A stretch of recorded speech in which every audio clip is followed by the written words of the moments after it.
Los sistemas de información ejecutiva, como tercer grupo dentro de la clasificación de sistemas de información según los niveles de decisión de la organización, están orientados a la administración estratégica de la empresa. Tenemos que pensar que de alguna manera los sistemas de información para la toma de decisiones ejecutiva van a surgir como resultado de la información que le eleven los gerentes generales a los directores de la empresa. Los directores de las empresas van a ser los que tomen las grandes decisiones, como puede ser fusionarse con otra empresa, adquirir una empresa en marcha que se disuelve o se liquida, discontinuar una parte importante de la producción o retirar de una zona geográfica la producción y venta de los bienes de la empresa. Es decir, grandes decisiones que tienen que ver con la estrategia futura de la empresa o de la organización. En ese sentido, lo que se discute no es tanto la cuestión propiamente dicha del software, sino respecto de qué información se le provee. ¿Y por qué no se discute tanto la cuestión del software cuando hablamos de sistemas de información ejecutivos? Si bien va a haber una importante presencia de diferentes sistemas, desde sistemas a medida hasta sistemas que en verdad se atienden con otras herramientas, como puede ser la confección de informes en herramientas de oficina, lo que se discute con mayor nivel de preocupación es cuál va a ser el método óptimo que le va a permitir a la empresa generar la información para los directivos que tienen que tomar las decisiones. Y entre las discusiones que se dan, que ya las vamos a detallar, podríamos ir entre varios extremos. Desde que toda la información que se le da a los directores la decida los estratos intermedios o los estratos gerenciales. Entonces, en definitiva, se le va a dar la información que quiera darle a aquel que tiene que responder por las decisiones que toma, lo cual implica algún riesgo, porque supongan que yo soy gerente de una empresa y tengo que responder ante el directorio por los resultados que obtiene esa empresa. Entonces, cuando yo voy pasando información, y puede ser que esa información tenga cierto sesgo en función de mostrar o destacar más aquellos resultados que yo quiero que se destaquen realmente porque tengo un grado de responsabilidad, digamos. O en un extremo, que toda la información que tienen los directivos surja automáticamente de los registros de la empresa y que por ende no quede nada a discreción del gerente de esa empresa. En verdad, los directivos de las grandes compañías han avanzado mucho en este tipo de sistemas, porque así lo que hacen es evitar justamente esos sesgos e instalan grandes sistemas, por ejemplo SAP, que permiten ir desde lo operativo a lo ejecutivo a través de procesos automáticos, ¿no? Eso es un tema interesante. Acá vamos a hacer un resumen siguiendo un poco a Briano, donde propone que el primero es el método de los subproductos, parecido a la situación que yo describía cuando depende de la discrecionalidad de un gerente. ¿Qué considera acá? Que la información es un subproducto de los sistemas transaccionales. Por sistemas transaccionales hablamos de los sistemas de gestión donde se registran las ventas, los costos, etc., ¿no? Al ser un subproducto, ¿qué implica? Que el sistema de transacciones registra todo, se extrae información de ahí, se manipula y se le da a los directivos, al directorio, la información que el gerente quiere. Eso, insisto, puede tener un sesgo. Esto es criticado porque, como dice aquí Briano, cada responsable va a elevar los informes que él cree que debe suministrar al nivel superior. Pero no necesariamente esos informes van a ser lo que los niveles superiores desean. De hecho, esto, ¿qué va a hacer muchas veces? Producir un exceso de información. ¿Por qué? La persona que está cercana a los niveles operativos, porque es un gerente de área, por ejemplo, está muy condicionada por un flujo de información muy grande. De hecho, esto es muy común verlo cuando presentamos reportes en nuestro carácter muchas veces de hacedores de la información, que vamos a incluir niveles de detalle que después los inversores de un negocio, los directivos o el directorio de una empresa no van a apreciar y por el contrario nos lo van a criticar. Yo siempre cuento en mi experiencia personal, fui parte de eso. En su momento me tocó trabajar para un grupo de inversores importante en el sentido de que hicieron una inversión grande. Aquí en la ciudad de Paraná desarrollaron un loteo grande de muchas hectáreas, algo de 15 hectáreas, ¿no? Con una fuerte inversión en infraestructura, como todo loteo que tiene que ver desde el asfalto, porque tenía hasta la iluminación y demás. En el trabajo con este grupo de inversores, el responsable de elevar la situación del negocio era yo, en mi carácter de hacedor de información. Por supuesto, no me correspondían en ese caso la toma de decisión. Y en los primeros reportes que fui generando incluía niveles de detalle en cuanto a los gastos, por ejemplo, de cuánto se consumía de energía eléctrica o combustible para la ejecución de las actividades operativas, como podía ser el mantenimiento del parquizado o el consumo eléctrico de las oficinas y demás.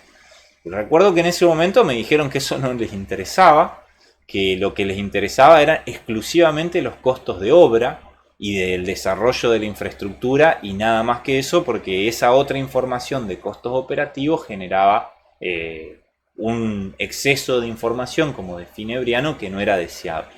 Y bueno, por supuesto hubo que ir generando en esta retroalimentación que tiene la generación de información necesariamente ajustes para que esa información le sirviera a los inversores. Con situaciones como estas nos vamos a encontrar permanentemente. Lo que hay que estar es muy atento, por supuesto, a lo que los ejecutivos, en definitiva, como dice Briano, están demandando de la información, ¿no? Entonces, este método de los subproductos puede ser útil, pero en la medida que exista un cierto grado de retroalimentación y un buen criterio al desarrollar la información.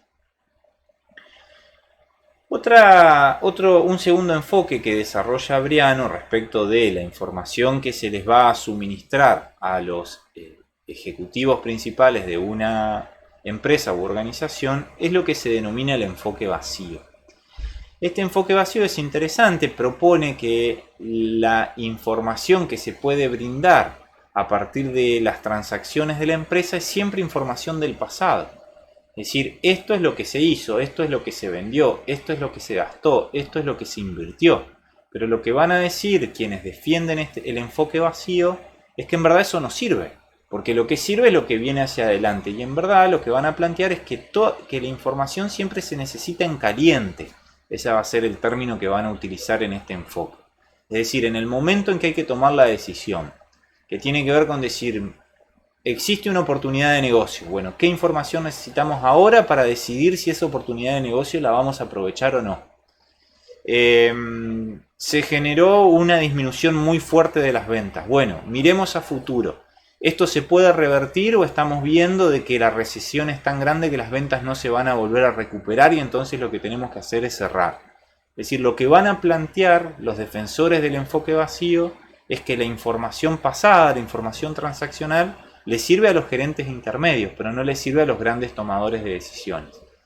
Es interesante pensarlo de ese tipo, pensar las cosas de esta forma, porque muchas veces se observa y a veces es criticado, quizás sin tanta razón, el comportamiento de muchos directores de empresas, dado sobre todo lo que se presenta en nuestro ámbito, que hay muchas empresas familiares, muchas empresas que son gerenciadas por el mismo fundador de la empresa o su familia, donde no están mirando el balance mensual de todas las variables. Eso se lo dejan al contador, se lo dejan al ingeniero que está a cargo de la producción, se lo dejan al gerente de administración, que en general es gente en la que confían, ¿no? y ellos toman las grandes decisiones respecto de si se sigue produciendo o no se sigue produciendo, si se aumentan los niveles de producción. Es decir, hay mucho de intuición en cómo se decide, pero también tendría que ver con pensar de que en definitiva la información pasada no es la más útil para tomar una decisión. En definitiva, los que apoyan este enfoque vacío, como se denomina, probablemente sean menos críticos de esas tomas de decisiones más intuitivas. Y lo que sí se valora en este modelo es la información que se recoge dinámicamente, esto es persona a persona.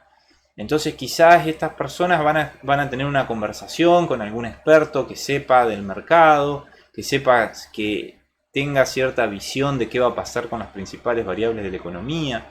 Y en función de eso, en su intuición, en su conocimiento y en su experiencia del negocio, va a tomar las decisiones. No deja de ser interesante. Finalmente aparece un enfoque que resulta de cierta definición intermedia entre los dos anteriores, que es el enfoque de los principales indicadores. Este enfoque de los principales indicadores lo que va a hacer es, en vez de, como el primer enfoque, que le pedía a los gerentes que elaboraran un montón de información para elevarle al directorio, este enfoque no lo va a hacer, pero tampoco va a hacer lo que hacía el enfoque vacío, que era directamente decir no hace falta información salvo la información en caliente. Lo que va a hacer este enfoque es una solución intermedia, donde se van a definir las principales variables de antemano, como puede ser niveles de venta, niveles de producción, márgenes de rentabilidad, niveles de productividad de los recursos materiales y recursos humanos, niveles de satisfacción del cliente medido en cantidad de reclamos, etcétera, etcétera. Y todas esas variables se van a poner en visibilidad, se van a mostrar a través de gráficos, a través de indicadores, a través de diferentes funciones que van a formar parte de lo que se denomina un tablero de control. Este tablero de control lo que le va a permitir entonces al directivo es mirar permanentemente la salud de la evolución de su negocio y la evolución de su negocio. Si alguno de esos indicadores se pone en rojo, ahí es donde deberá ponerse a requerir más información o tomar decisiones directamente con esa información. De modo que este enfoque resuelve el enfoque del primer punto, que era el enfoque de el exceso de información. Entonces, ¿por qué decimos que lo resuelve? Primero, porque no es necesario estar elaborando continuamente reportes. Y segundo, porque en general lo que termina sucediendo es que el reporte es por excepción. Es decir, se genera el reporte si detectamos que un indicador se puso en rojo. Y si no, no se genera el reporte. Entonces, de esa manera, los directores de una empresa no necesitan estar mirando constantemente informes de ventas, de costos, etcétera, etcétera, sino que simplemente observan su tablero de control.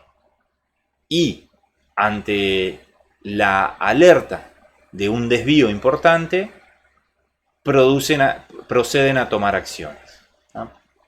Entonces, resumiendo, la importancia de los sistemas para la administración estratégica, es decir, del tercer nivel decisorio, no está tanto en el sistema que se implemente como primero definir el modelo con el cual se va a trabajar. Después, según el modelo con el que se trabaje, se podrán implementar o no determinados sistemas de información. Desde el modelo de los subproductos, un modelo muy utilizado que genera reportes que son elevados al directorio, donde en verdad esos reportes surgen de los sistemas gerenciales intermedios, hasta pasando por el modelo del vacío, como se denomina, que no genera obviamente ninguna información exclusiva, sino que todo tiene que ver con la transmisión oral de ciertas informaciones y demás, hasta un modelo de los principales indicadores donde sí aparece jugando muy importantemente lo que son los sistemas de información. Porque para poder controlar estos tableros de control necesitamos de software específico que lo haga. Vamos a ver entonces en ese sentido que aparece de la mano de lo que se conoce como cuadro de mando integral los sistemas de tablero de comando, también conocidos por sus siglas en inglés como BSC o Balanced Scorecard, que son sistemas que permiten definir variables y realizar el seguimiento de esa variable a través de un tablero de comando. Vamos a ver más adelante un ejemplo de ello.